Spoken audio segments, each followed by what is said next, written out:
This is Culture Buzz, cohesiveness through diversity. Hello, I am Victor Mora Aghadi.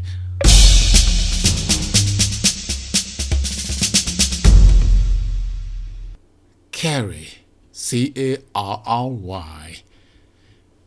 Yes, that's the action verb that is used differently depending on what it is applied to in Igbo language.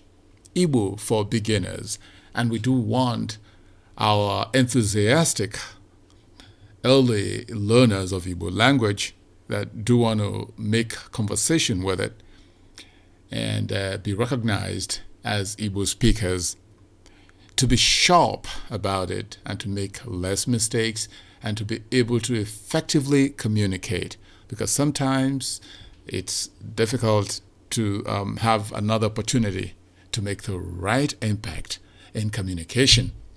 Carry in Igbo is translated as buru, right?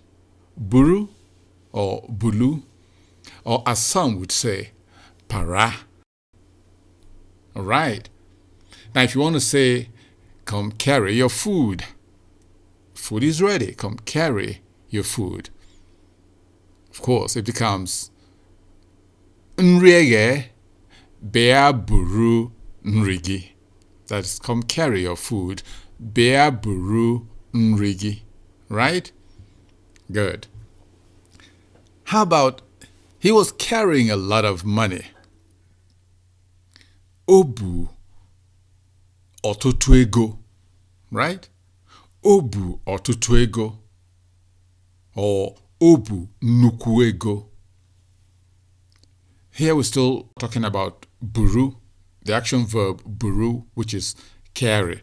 And when you say he is carrying, you say obu, right? Not oburu. Obu. He is carrying. I am carrying. Ebum. Ebum, right? Good. Now, and that's about tangible things like a platform, a table, a chair. There you say buru. If it's tangible and heavy, if it's a dollar note, somebody's saying, come and take your money. Or let's assume he will say, come and carry your money. In Igbo, he will say, bia were egogi.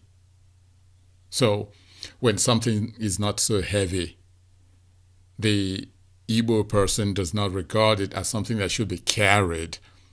So carrying is applied to weight. If it's not weighty, if it's not heavy, we don't say carry in Igbo. We don't say buru, we say were or welo, right? Okay. Now, and that is about tangible things, inanimate objects that you have to carry with both hands. It becomes buru, carry. Now let's look at other instances where you have to carry things that are tangible, right? Sometimes delicately tangible. Let's start with the most important one. You see a cute little baby in the baby cart, baby crib, and then you say, you do want to carry the baby. And you say, achọrọ m ibu nwa. It kind of will elicit, a surprised look from the mother. If you say something like that, you may get a response like, maka gịnị? Like, why? It's like, are you a wolf? Why you want to carry my baby? Okay, now let's come back to it. When you want to carry an infant, the Englishman would say carry for an infant, but not in Igbo language. No. We don't carry human beings just the way we carry chairs or the way we carry a bucket of water. So to carry a baby, you say kuru, kuru, kurunwa. That is carry the baby. Kuru, because you have to put both hands outstretched like this, and then the baby will be laid in your hands carefully. Kurunwa. I know some people say relo. That is, carry carefully. Relonwa. Right? There'll be so many other ways. Many other Igbo dialects will describe that action. But certainly it's not buru. Okay.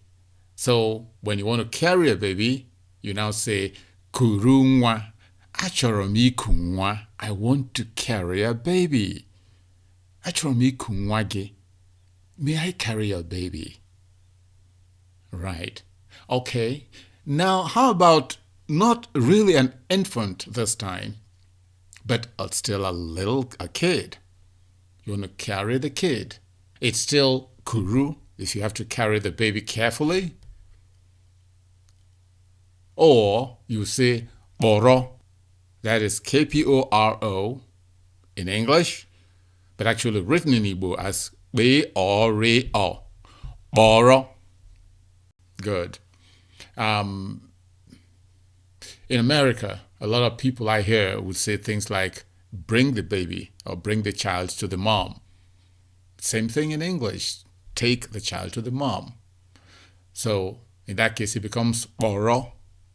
That's a little different from carrying, because you're not physically having the baby in your arms or the little child in your arms. When a child who is about 6 years old is a little bit stubborn and you want him to do something, like you want to take him to his mom and he doesn't want to go, and people around size things up here and feel that it's not safe if you leave this child, to be running around. He could get injured, something could go wrong, and they want to say, carry that child to the mom or to the dad, or carry that child to a safe place. And in this case, you don't have to stretch out hands and carry that child. No, it won't work that way. You will have to squat and hold that child together on your chest, possibly, and then stand up, and the kid will be kicking, and then you hold him up to your chest, and then you take him to the safe place. In that case, how would you describe it in Igbo? Watch the tonality. Maburu, maburu, maburu nwa ahụ. Right? When wrestlers are doing their stuff, they try to get down and carry the other person. And you hear somebody say, oh, Power Mike, we're mabulu woka.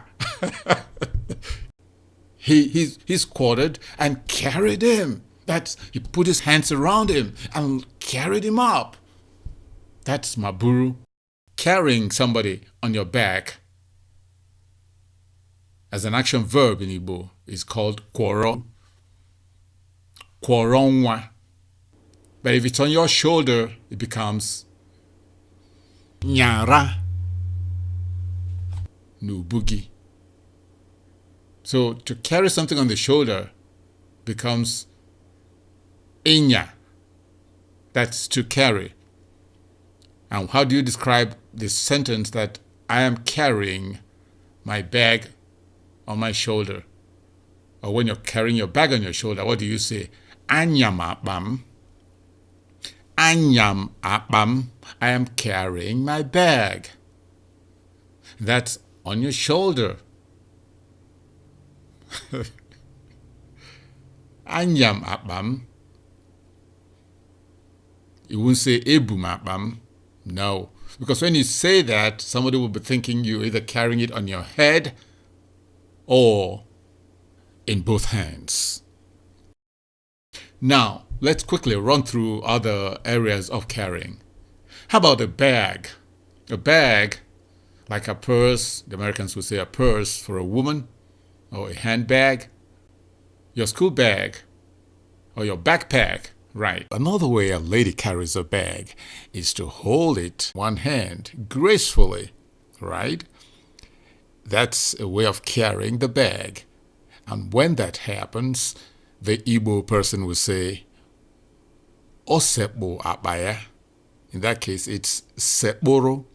When you're holding something in one hand, you also do that with your suitcase. Sekporo akbage. That is, hold your bag in your hand. Sekporo. And that's also carry your suitcase. Carry your bag. So ladies carry their bags, and the Igbo person will say, Wanya sekpo akpa. And travelers carry their bags with one hand, and the Igbo person says, Onyije sekpo akpa ya. So that makes it really exciting if you know that you have to have a different way of applying that word in a different way because of a different situation, because of respect, because of hierarchy. Because these are very, very important in Igbo language. Hierarchy. You address a little child differently from the way you address an adult. Right? We will talk more about that in future discussions.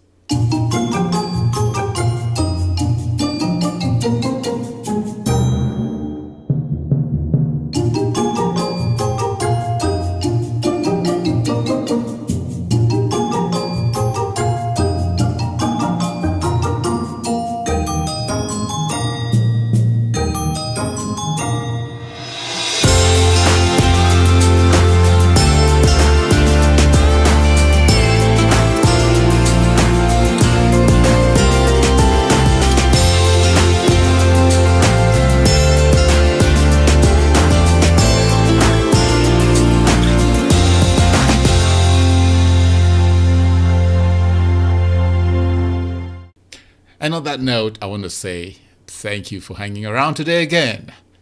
Culture Buzz, always here. And Victor Aghadi is always willing. Speak Igbo. Enjoy it.